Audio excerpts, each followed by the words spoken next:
It's not scripted. It's not rigged. There's no favoritism, but a human being literally has the power to change the outcome of the race, dictate who wins and loses the race, or who at least has a better or worse chance of winning or losing a race whenever that human being decides to flip that caution switch or whatever. And Brandon, you were exactly right. Leland Honeyman, the car was engulfed. I mean, it was underneath the tires. I mean, I don't know how he climbed out of that thing. Like there was no way you could say, because at least with Ryan Preece at Indianapolis, you could say, well, maybe let's see, maybe let's give him a minute to see if he can fire back up and drive away, or maybe you could argue that there was no argument here. That car was not going to go anywhere.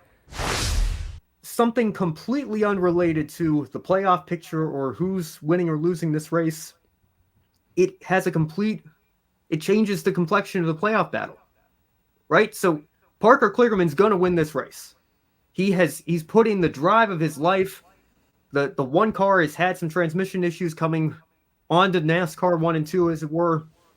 Seems like Parker's got it in the bag if he can just get to the white flag. And even if the race goes green, probably is set to win this race and advance to the round of 8, right? Sam Mayer's going to be out. Leland Honeyman, however, has this incident. And again, like to your point, Brandon, there was no way he was coming out of those tires. So it was bad enough when we initially thought, oh, they didn't want to go to overtime. They let Parker cross the start finish line and held the white flag for him, right? It was like Kyle Larson in Indianapolis all over again, right? They held the white flag to let this driver win the race. Again, not saying there's favoritism or anything, but it happened to benefit that driver who was in the lead of a time. But then it gets even worse because you realize they did put the caution light on. I mean, I don't know if you could try to make it closer. I mean, we have to keep showing this image because it's an unbelievable reminder of just how close it was. And keep in mind, how quickly Parker's coming, even though it's not like he's on the oval, he's still accelerating off of that corner. I mean, that is a matter of microseconds.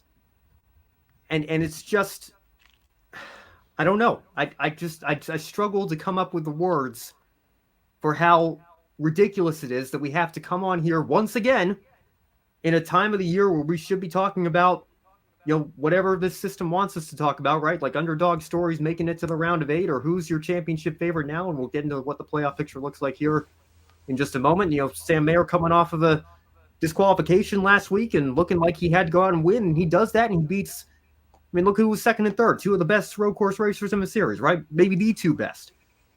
I feel bad for Sam Mayer. Like this is a big story for him.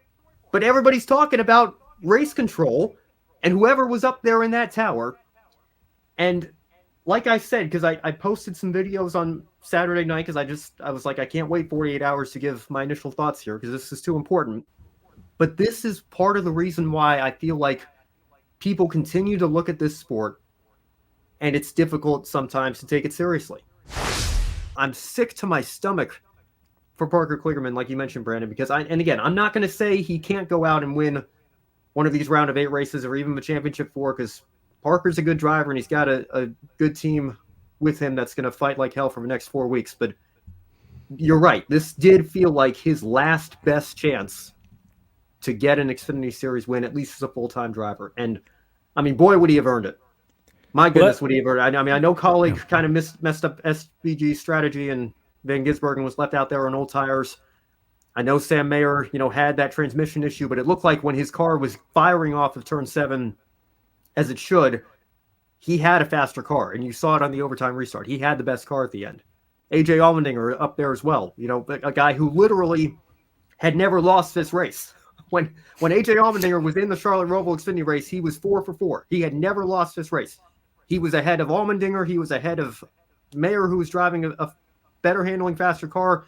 He was ahead of Van Gisbergen, who's been unstoppable on these road courses in this series this year.